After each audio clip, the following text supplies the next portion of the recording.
Yes सभापति महोदय, मैं विषय से अलग नहीं बोल रहा हूँ। मैं सिर्फ 2-3 मिनट में अपनी बात समाप्त करूँगा।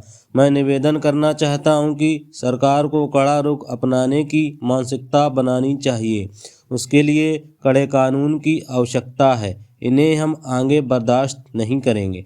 हम लड़ाई नहीं चाहते, आक्रमण नहीं करेंगे, लेकिन एक कानून तो बनाया जा सकता है। जो ऐसा पोटा कानून था उसे आपने समाप्त कर दिया। पोटा किसके खिलाफ था? जब हमारी संसद पर हमला हुआ उसके बाद बहस हुई, तब भी मैंने यह कहा था कि जो 5 पाकिस्तानी आतंकी मारे गए हैं वे हमारी संसद में कैसे जरिए हुआ। ये कोई हवा में से नहीं टपके, ये हमारी धरती से ही दिल्ली पहुँचे, किसी के मकान में रहे और वर्षों तक रहे। किन लोगों ने इन्हें पनाह दी? क्या वे सारी घटना के जिम्मेदार नहीं हैं? क्या वे लोग भी उतने ही दोषी नहीं हैं? लेकिन क्या हम ऐसे लोगों को सजा दे सकते हैं? क्या उनके ऊपर कार्रवाई कर सकते हैं जिन्होंने इन्हें धन दिया, रहने के लिए मकान दिया, घूमने के लिए गाड़ियां दी और आरडीएक्स लाने में मदद की? मदद करने वाले सारे भारतीय थे। पाकिस्तान के तो केवल 5 ही लोग थे, बाकी मदद करने वाले सारे भारतीय थे। मैं पूछना चाहता हूं कि क्या कार्रवाई आप उनके ऊपर कर रहे हैं? उनके मन में आपका क्या डर है? मुंबई में तो बम विस्फोट हुआ, लेकिन विस्फोट करने वालों के खिलाफ कुछ नहीं हुआ।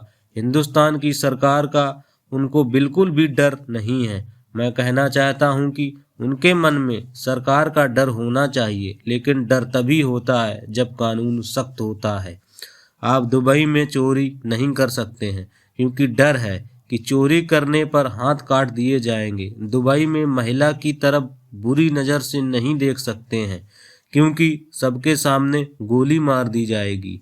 वहाँ पर सरकार का डर है, कानून का डर है, लेकिन वह हिम्मत भी हमारी सरकार में नहीं है। एक सरकार सख्ती बरतती है, दूसरी सरकार उस सख्ती को खत्म कर देती है। अगर सरकार का डर नहीं होगा तो आतंकवादी हमसे क्या डरेंगे? जब सरकार से, कानून से उनको कोई खतरा नहीं है तो वे सरकार से क्यों डरेंगे? मेरा कहना यह है कि जब तक सरकार की ओर से कड़े कानून नहीं बनाए जाएंगे और सरकार अपनी मानसिकता का सबूत नहीं देगी और यह साबित नहीं करेगी कि सरकार आतंकवाद के खिलाफ डटकर लड़ेगी, तब तक आतंकवाद खत्म नहीं होगा। पाकिस्तान पर हमला करने की हमें ज़रूरत नहीं है, बल्कि हमें ज़रूरत है कि सरकार अपनी दृढ़ मानसिकता का परिचय दे। हम आतंकवाद के खिलाफ लड़ाई लड़ेंगे। सभापति जी, आज नियम 193 के तहत गंभीर एवं संवेदनशील विषय पर मैं सदन में बहस हो रही है। गृह राज्य मंत्री जी ने सभा पटल पर जो बयान प्रस्तुत किया है उसको पढ़ने का मौका मुझे मिला। सभापति महोदय, आज हम किसानों के बारे में चर्चा कर रहे हैं। आधुनिक युग में जब हम प्रगति की चर्चा करते हैं तो हम प्रगति की दर के बारे में चर्चा करते हैं। हमारा देश 6%, 8% या 10% पर प्रगति करे, लेकिन आज मैं इस सदन में प्रश्न करना चाहता हूं कि केवल क्या प्रगति के बारे में चर्चा करना काफ़ी है? केवल क्या आंकड़ों के बारे में चिंता करना काफ़ी है?